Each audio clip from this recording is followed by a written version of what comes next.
Well, yeah, I remember when I interviewed DOC, he pointed out that he didn't swear on his first album. And I never noticed until he said it. Thank you. And I was like, wow, he is so good. Thank you. And he's in NWA, so you assume there's a bunch of swearing in it. But when he said it, I'm like, oh, you're right. You didn't swear anywhere. Vlad, that's the thing. It's like I try not to take it, as a badge of insecurity. But the fact is, me not swearing is like stamped on my forehead. Mm-hmm. I don't make a big deal of it, but everybody else does because they can understand every word and I don't swear in it. Whereas DOC didn't swear in the record, and I consider myself a real student of people's lyrics.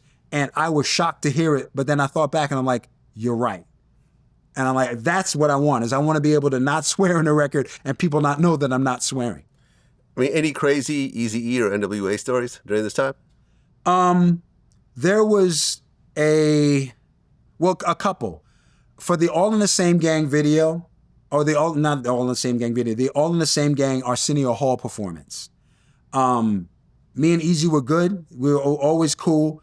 We slap hands, hug, whatever. He wouldn't let me hug him that day because he had a bulletproof vest on for the taping. So I remember that. And then also there was another thing where I don't know what it was. It wasn't a performance, or if it was a performance, it was other artists, but it was kind of like an open mic thing. And there were East Coast people getting up and rhyming, and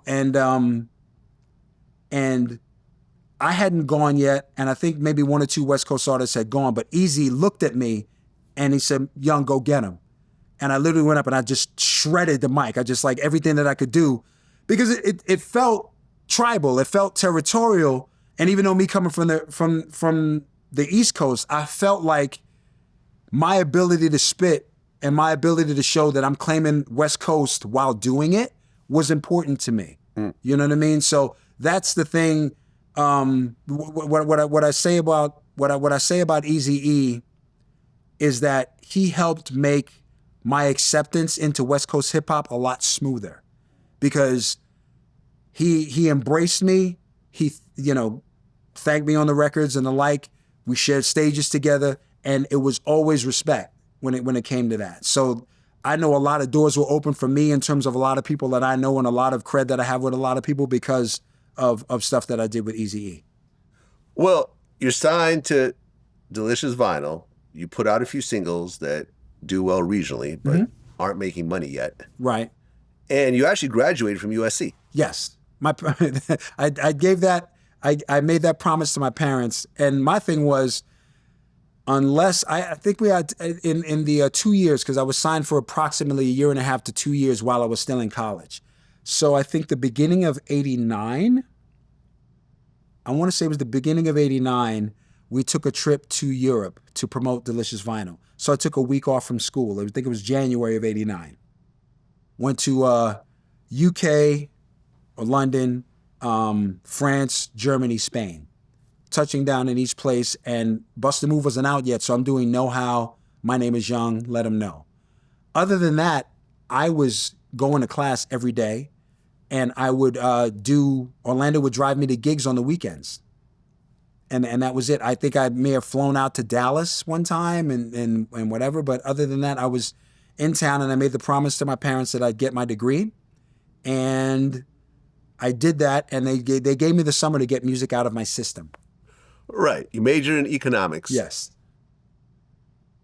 Was there a career path that you were planning if the music thing didn't work out? Oh yeah, and I was planning to go to Wall Street. I was planning to probably go to grad school, because at that point, a bachelor's in that field, it was either a master's in economics or an MBA, some kind of business degree. So Bust a Move came out finals week of senior year, May of '89. They gave me the summer, and by the end of the summer, I want to say, well, end of the summer I was busy touring, probably gold by then, and then by that next February I was platinum with a Grammy. Okay, so let's talk about the progression. So, like we said, you had a couple singles that came out, they did well regionally, but they're not blowing up on a national level. But you start writing for other artists, and Tone Loc is one of those other artists. Yes.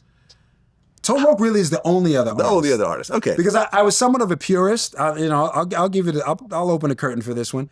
When when they asked me to write for Tone, I'm like, can't he write for himself? I had the whole, but once again, that's the East Coast thing. It's just like, you know, the purity in the song. I mean, looking back on it, it's so thick-headed, but in the moment, it's like, I want to be out. Why can't my records be out? I'm a great rapper. Well, even today, I remember, you know, when Drake was beefing with Meek Mill, Meek Mill's big shot at him was, you know, releasing some reference tracks that Quentin Miller had written for Drake, and you find out that Drake is not writing all his own stuff. And suddenly everyone's like, oh, is he a real, can he be considered a GOAT because he doesn't write everything himself and so forth? Like, that still goes on even, I think, today. It does. And the funny thing is that Tone is a great writer. Tone, just the stuff that they asked him to write a song called Wild Thing, and it was just too raunchy for them. So I just wrote cleaner, and I thought it was a good exercise. In hindsight, it's a good exercise for me to write for a voice that's not mine with rap stuff.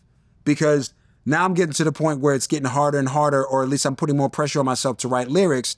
Me churning out 16 for somebody else or churning out a whole song for somebody else, that seems like a very steep hill to climb right now. But in the moment, it was a good thing to do and a good exercise, so I could say, okay, if I'm writing for Tone, this is the cadence that I would use, you know, for his voice. But it's different than the cadence I would use for my voice. So putting the things together for both of those songs, they didn't take all the verses, but what I did laid the foundation in terms of cadence and approach for both of those songs lyrically, and that's something I'm proud of.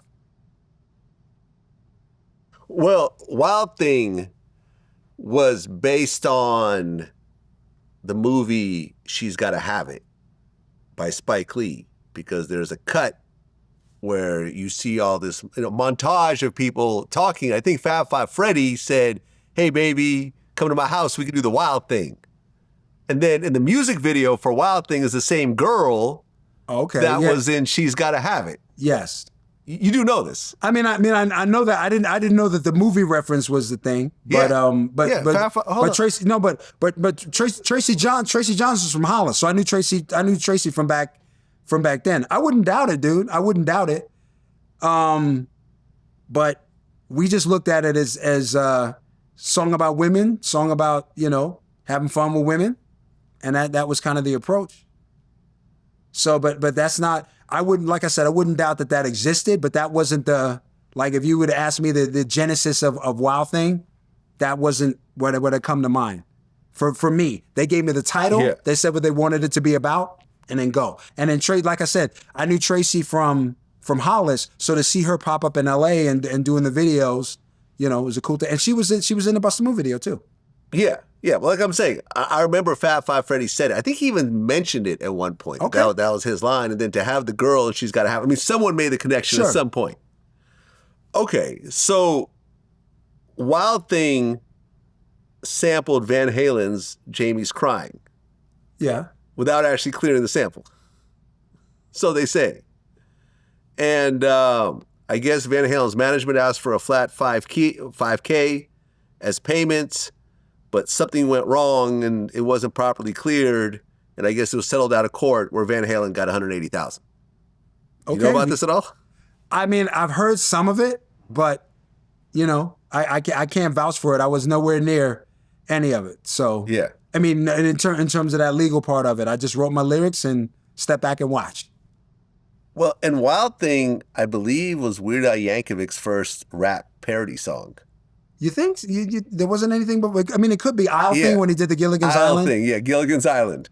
Not his finest moment, by the way. Well, the interesting thing about Weird Al Yankovic is that there was a definite standard that he went by, that if he was going to cover your song, he would say he's going to make a new composition, give you half of it, he would take half, and then move forward from there. And I thought it was very fair, and he was very creative with what he did. So I was proud to be part of something like that. The interesting thing is, like, I've looked for covers of Bust a Move or parodies of Bust a Move, and the only one that I've heard of was a guy playing the character of a plastic surgeon, and he literally made a song called Move or Bust.